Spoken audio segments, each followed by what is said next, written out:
कलयुग का अंत एक रहस्यमय और भयावह कहानी है, जहां एक यूट्यूबर रोहित और उसके दोस्त एक शापित शमशान की वीडियो बनाते हैं, लेकिन अनजाने में एक भयानक शक्ति को जगा देते हैं। इसके बाद अजीब घटनाएं होने लगती हैं, गायब होते लोग, मौत का संदेश और एक शापित वीडियो। क्या ये सच में कलयुग का अंत है या किसी बड़े विनाश की शुरुआत? कहीं अन कहीं बात हिंदी हॉरर स्टोरी। सुनो, क्या तुमने कभी महसूस किया है कि कुछ बदल रहा है? हवा में एक अजीब सी बेचैनी, रातें पहले से ज्यादा डरावनी लगने लगी है, जैसे किसी अदृश्य ताकत का साया हमारे ऊपर मंडरा रहा हो। ये सब वहम है, लोग यही कहेंगे, पर क्या ये सच में सिर्फ हमारा भ्रम है, या फिर कलयुग अपने अंतिम पड़ाव की ओर बढ़ रहा है धीरे धीरे? और इसके साथ ही कुछ भयावह शक्ति जाग रही है। ये कहानी है रोहित की, जो एक यूट्यूबर था। उसकी दुनिया रहस्यमयी घटनाओं और भूतिया जगहों की कहानियों से भरी हुई थी। लेकिन एक रात एक वीडियो शूट के दौरान जो उसने देखा, उसने उसकी रूह तक हिला दी। रोहित और उसके दोस्त आदित्य, समीरा और करण ने सुना था कि शहर के बाहरी इलाके में एक पुराना शमशान है। वहाँ कुछ असाधारण घटनाएं होती हैं। चलो न यार, सिर्फ अफवाहें होंगी, आदित्य ने मजाक में कहा। अरे भाई, तू समझता नहीं, वो जगह सच में खतरनाक है। गांव के बुजुर्ग ने चेतावनी दी, लेकिन कौन मानता है जब तक खुद देख न ले। वे रात के 1:45 पर वहां पहुंचे। घुप अंधेरा, चारों तरफ सन्नाटा, पेड़ों के पत्ते तक खामोश थे। पर तभी धप, कोई चीज पीछे गिरी। सबने टॉर्च घुमाई, लेकिन कुछ नहीं, सिर्फ सड़े गले कब्रों की बदबू। समीरा की सांसें तेज हो गईं।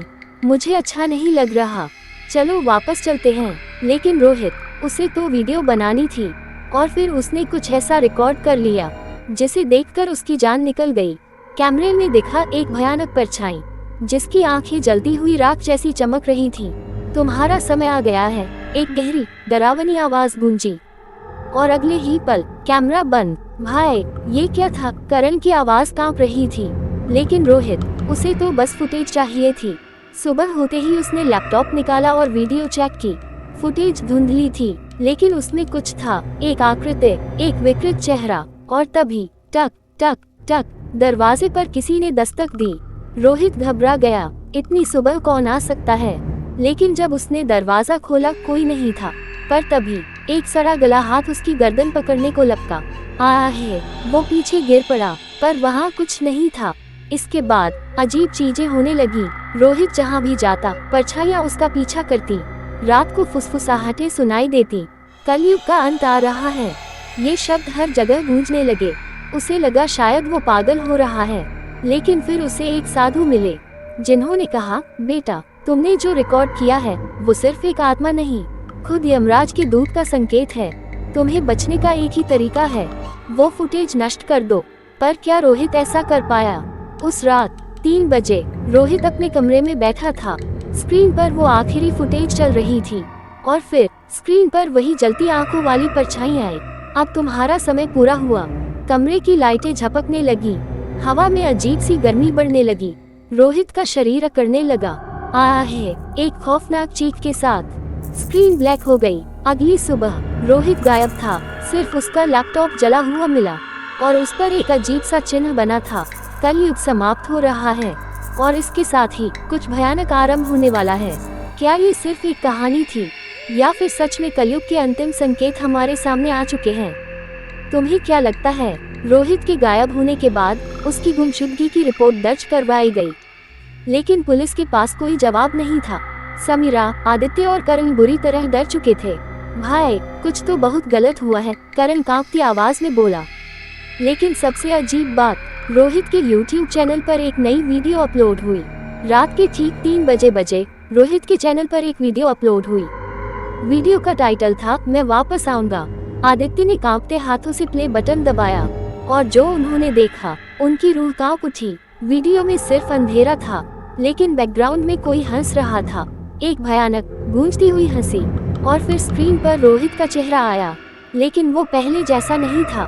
उसकी आंखें जल रही थीं, और उसकी मुस्कान अमानवीय थी। तुम बच नहीं सकते, कलयुग अब समाप्त नहीं, शुरू हो रहा है। समीरा चीख पड़ी, ये रोहित नहीं है, हमें कुछ करना होगा। आदित्य घबराया हुआ बोला। वो उसी साधु के पास भागे जिसने पहले रोहित को चेतावनी दी थी। साधु ने वीडियो देखी और उसकी आंखें चौड़ी हो गईं। बेवकूफों, ये आत्मा अब इंसानी दुनिया में लौट आई है। रोहित अब इस दुनिया में नहीं, बल्कि अब वो कलयुग के अंधकार का हिस्सा बन चुका है। साधु ने कहा कि अगर उन्हें रोहित को बचाना है तो उन्हें उसी शमशान में वापस जाना होगा। रात 2:45 बजे वे तीनों फिर उसी शमशान में पहुंचे। हवा में अजीब सी गर्मी थी। साधु ने मंत्र पढ़ना शुरू किया, लेकिन तभी चारों तरफ चीखें गूंज उठी। समीरा कांपते हुए पीछे हटी। कोई हमारे चारों तरफ घूम रहा है। और फिर अचानक तुमने बुलाया, लो मैं आ गया। रोहित वहाँ खड़ा था, लेकिन उसकी परछाई नहीं थी। रोहित का चेहरा अजीब था, उसकी आंखें जल रही थीं। तुम्हें क्या लगा मैं वापस नहीं आऊंगा? उसकी आवाज इंसानी नहीं थी। रोहित, ये तुम नहीं हो, हमें तुम्हें बचाना होगा, आदित्य चिल्लाया।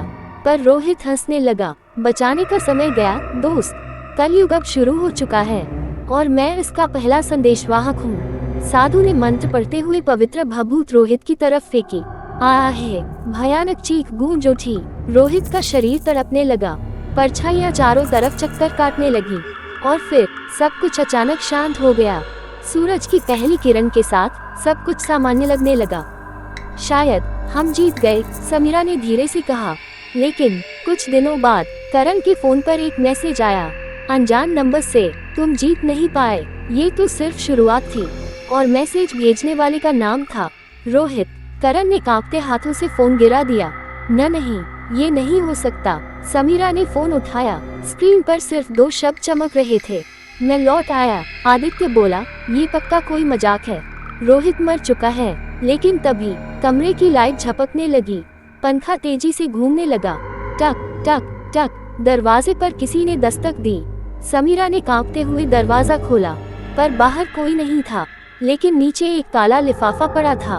उसके अंदर एक पुराना कागज था जिस पर लाल स्याही से लिखा था, अब बारी तुम्हारी है। अगले ही दिन करण रहस्यमय तरीके से गायब हो गया। उसकी लाश 3 दिन बाद उसी शमशान में मिली। उसकी आंखें सफेद हो चुकी थीं।